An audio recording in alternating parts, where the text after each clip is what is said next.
Hi, I'm here for the ninth part of my top 100 favorite characters ranking. And it could seem odd for me to do another part. I thought I wouldn't be doing another part because I got through my top 10. But I thought about my top 10, and I don't feel fully right about the order that I have the top 10 in. And I spent so much time working on my top 100 favorite characters list, and it was really hard. It was a lot of fun. I loved working on it, but it was hard to get the placements right. And I feel like I didn't get the placements for my top 10 right. Number 10 being Superman, I do agree with that. I do think that was the right choice for me, but um, I had Batman at number 6, and that could seem low for me, but to be honest, I feel like I still put Batman too high for me because I love what Batman used to be so much. I think there's been so many great versions of Batman in the past. I feel like, in my personal opinion, the Batman franchise has really gone down in recent decades, particularly when it comes to the character of Batman himself. I feel like uh, Batman hasn't really felt the way I want him to be in a lot of things. Like in live action, the one time Batman felt 100% or about as close to 100% cool and awesome as I want him to be is in The Flash. And that's because they brought Michael Keaton back from Batman. So I feel like that's the past coming back one last time to save Batman. It doesn't feel like the new way of Batman being saved or anything. I feel like the Dark Knight, the Batman, a lot of ways Batman's been in most pieces of media recently, it doesn't really feel like what I fully want Batman to be. And I feel like the lovable, upbeat, inspiring charm of Adam West has gone. And I feel like without Adam West, Batman isn't the same. I don't love him as much. I don't feel as strong of a personal connection to him. And it seems like Michael Keaton won't get to play Batman again. At least I doubt he'll get to play it in a major role or anything.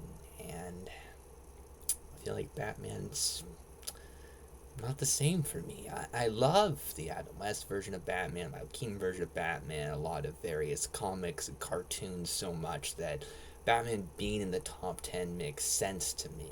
But because of how downhill I feel like the Batman franchise has gone, I feel like Batman's gone down to number 9, unfortunately. But that's still great. He's still my favorite superhero. I still adore him. But I feel like nine's the right placement for him now. And then 8, I think, is Twilight Sparkle. I think I put Twilight Sparkle too high at putting her number 3.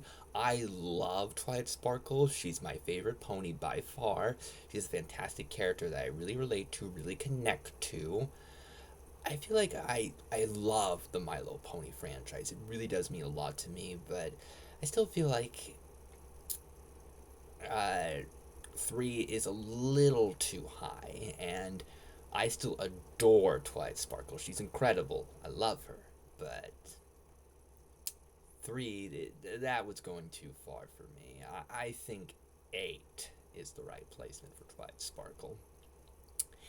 And when it comes to C2 and Lelouch, I had C2 at 8 and Lelouch at 7, which sounds about right. I think they're the greatest duo out there. But really thinking about it and really thinking about how their storyline went and how it really didn't go downhill like Batman's, I feel like I do like them at this point more than Batman, and I feel like They should be at 7 and 6, C2 at 7, Lelouch at 6. That feels right to me. I love what happens to them in the actual show and in the alternate continuity. I think is also amazing, so I adore them. I think that's right. Um, for fifth place, Nuoko. I originally had her at 4.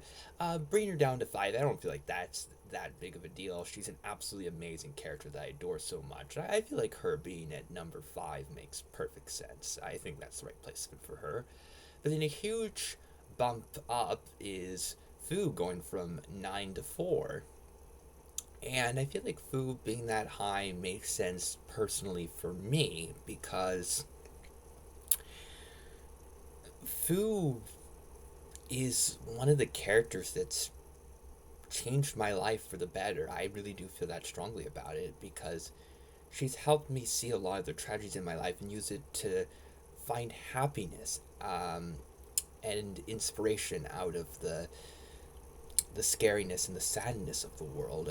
Instead of just feeling sad about my grandfather, I can honor him and keep the memories of him very close to my heart. And how Fu honors her father has really inspired me with how I honor my grandfather. Then Fu honoring that and then also building great, meaningful friendships with the other major characters, that's really inspired me and really shown me how great friendship is. I think she's really taught me that, arguably even more so than Twilight Sparkle has. And she's really changed my perspective and has helped me gain a more optimistic outlook on my life. I feel like that's top 5 material for me. And I can understand if other people don't have as strong of a personal connection, but I want my list to be very personal about how I personally feel. And for me, Fu inspired me to that personal level that I can't have her at 9. That is too low. She deserves that 4th spot.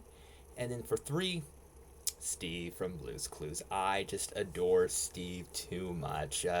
Pretty much the most adorable, lovable male character of all time. Absolute delight of a character. Hard to not to be in the best of moods when watching Steve.